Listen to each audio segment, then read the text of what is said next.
Hey, it's DJ.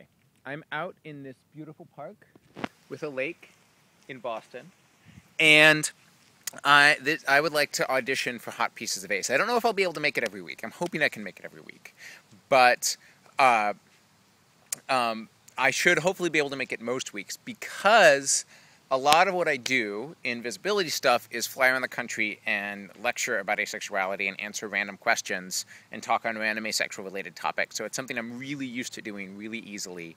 And so hopefully I'd be able to do it on whatever Hot Pieces of Ace topic came up.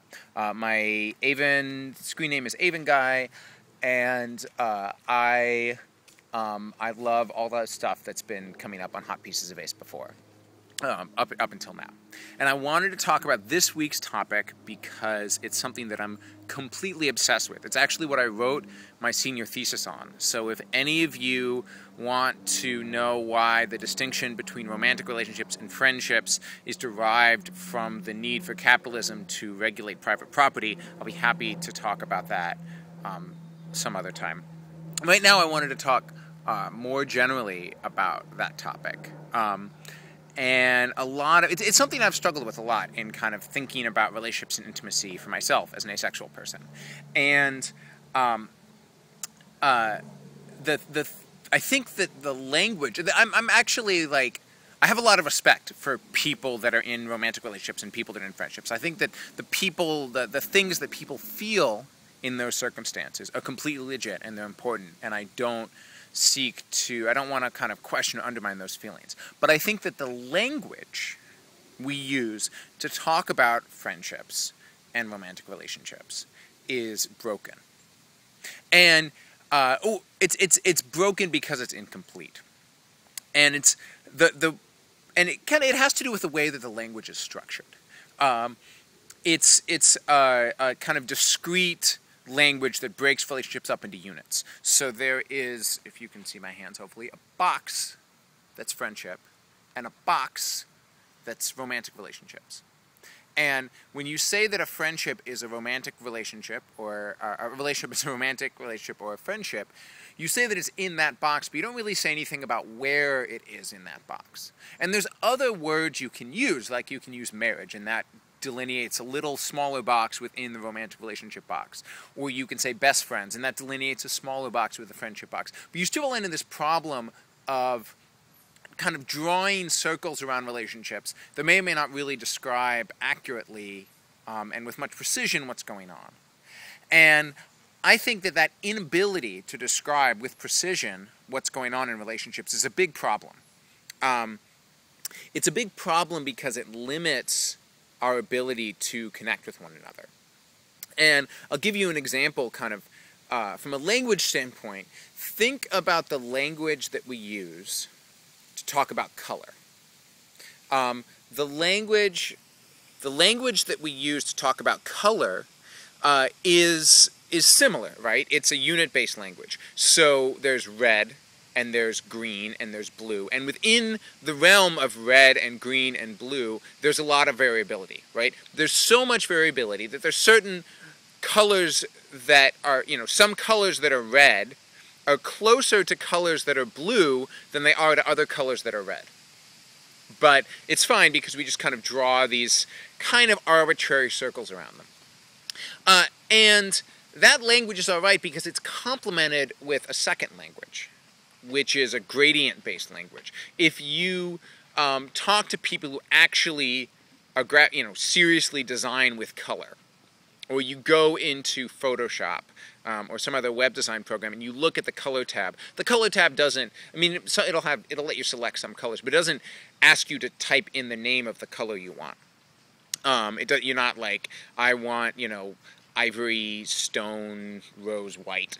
What you get is a series of sliders, because all colors can be created through a gradient application of certain base colors. So you can slide the gradients.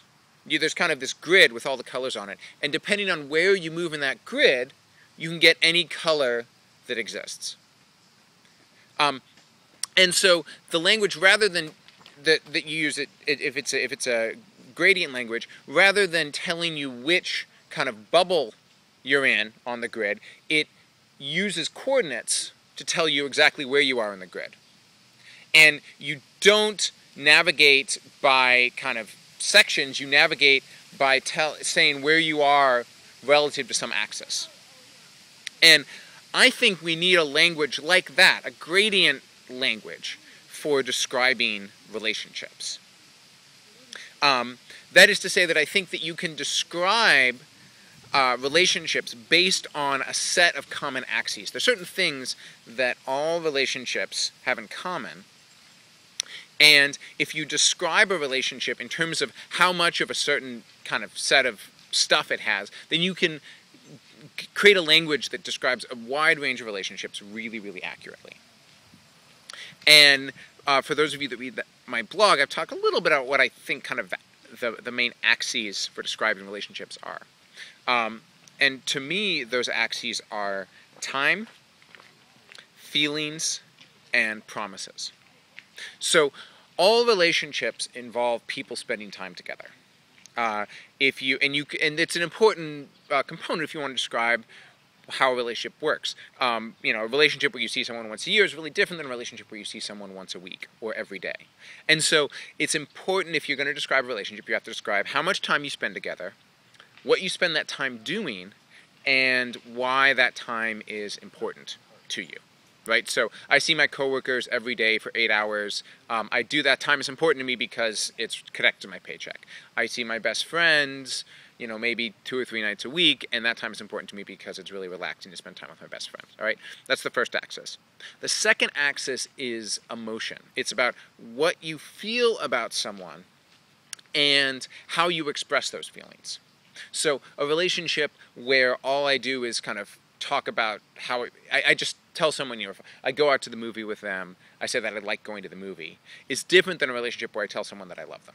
Those are two different levels of emotional expression. And the level of emotional expression that a relationship is at says a lot about kind of how deep and intimate and meaningful that relationship is.